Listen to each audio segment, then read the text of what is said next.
Why do we live in an overpriced capital with polluted air, above average criminality levels, and spending hours in traffic?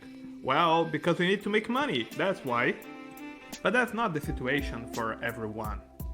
If you are a pensioner or just part of the lucky ones who accumulated enough to live on the return of invested capital, there is a shiny door open for you.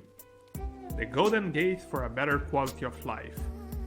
Something that we, poor fellows locked in the metropolitan rat race, can only dream about. But why someone would move out for retirement? If you don't need to live in a big urban center because of the proximity of your work or clients, I imagine you would prefer fresh air, a pleasant climate, a friendly neighborhood, high quality healthcare, stable government, and lower living costs. And there are multiple rankings about the best countries to retire on the internet. The reason I prefer the rank from the international living is that it considers the common middle-class citizen instead of the super rich. It takes into account things like housing, benefits and discounts, entertainment, climate, healthcare, governance, and cost of living. So, now that the criteria considered are clear, it's time to start a rank of the 15 best countries to retire in a high style. However, before I would like to ask a small favor. If you enjoyed this episode, please hit the like and subscribe buttons. Number 15, Ireland. Average score on a scale from 0 to 100, 72.6. This island nation, full of friendly people and with a turbulent history, scored very high results in development, 95, fitting and entertainment, 86, and healthcare, 84, but low results in visa and residence, 62, discounts, 60, housing, 60, and climate, 58, pushing it to a not so impressive 15th place. 14. Peru. Average score 72.6.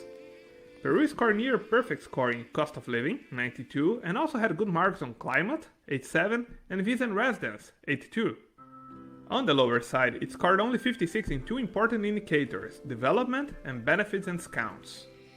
13. Uruguay. Average score 74.5.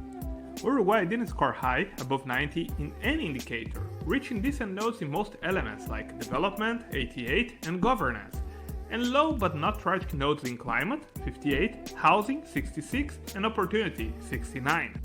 12. Cambodia. Average score 74.6. Cambodia marked a whopping 93 in cost of living. I remind my last trip to that country, where paying prices that in Europe would put me in a hostel, I could enjoy a boutique hotel with massages. On the unpleasant side, Cambodia scored 57 in climate, it's a hot and humid country, and 62 in benefits and discounts. 7. Spain. Average score 74.8. If your priority is good access to healthcare, Spain should be on your list since they have reached an impressive 96 points on it. The bureaucracy to get a permanent residence if you are a non-EU citizen, however, may be a problem. They marked only 60 points in visa and residence. 10th, Vietnam. Average score 75.5. Vietnam is the most affordable country in this ranking, and that is signed by 99 points in 100 in the cost of living criteria. On the other side, they scored only 60 in climate, visa and residence, and benefits and discounts. 9. Malta. Average score 76. Malta achieved remarkable results in entertainment, no surprise since it had a large population of expats and a bubbly nightlife, and had a 90 score. It also had a very good score in visa and residence, confirmed by the large population of retired foreigners that choose Malta because of its welcoming laws for individuals with a stable income. In every indicator, Malta scored more than 60, granting her a place in the top 10. 8th place, France. Average score 76.4. With a 96 in the development factor, France has an ample offer of public services and an excellent infrastructure in the heart of Europe. Its lowest results are in cost of living, visa and residence, and housing. 7th place, Malaysia. Average score 79.8. Malaysia had excellent results in development, cost of living, and healthcare. Its lowest result is on the climate indicator. Malaysia is a hot, humid country with a long wet season and prone to mosquitoes buzzing around, but there are beach-inviting sunny days too. 6. Ecuador. Average score 83. As any person that visits Ecuador could expect, it had an exceptional result in cost of living. The surprise is that there is another indicator where Ecuador had an even better result, benefits and discounts.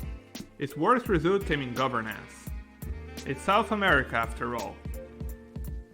5. Portugal. Average score 83.2. A country from Cristiano Ronaldo and Fado opens the top 5 of the best countries to retire with only one result above 90, but one that is critical for pensioners: healthcare, where Portugal scored an extraordinary 95.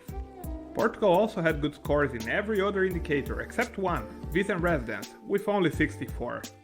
For European Union citizens, however, settling Portugal is much easier.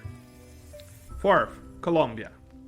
Average score 83.3. Fashion, it surprised me to see the 4th and 3rd place in this ranking, while the top positions were pretty much what I expected. It surprised me even more that Colombia had extraordinary results in healthcare and development, since I always imagined it has a country similar to Brazil, my homeland. But here we are not considering only public health, but also the private system and their prices. Colombia has a high-quality private health system and very affordable prices. 3rd, Mexico. Average score 83.5. Mexico had very similar results to Colombia, doing very well in healthcare because of its extensive and affordable private network. It did better than Colombia in housing and fitting in, granting this North American country a place on the podium of the best countries to retire. 2nd place, Panama. Average score 84.4. Panama's lowest score was 76 in development. This is higher than the highest indicator in many countries of this research. It marked 97 visa residence, 96 in benefits and discounts, 88 in healthcare, 83 in cost of living, and 82 in opportunity. And finally, the best country in the world to retire is Costa Rica.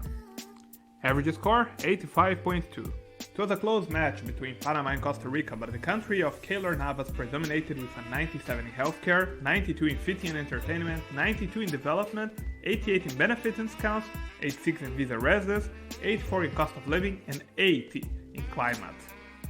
The worst indicator of Costa Rica was opportunity, with a still respectful 79 score.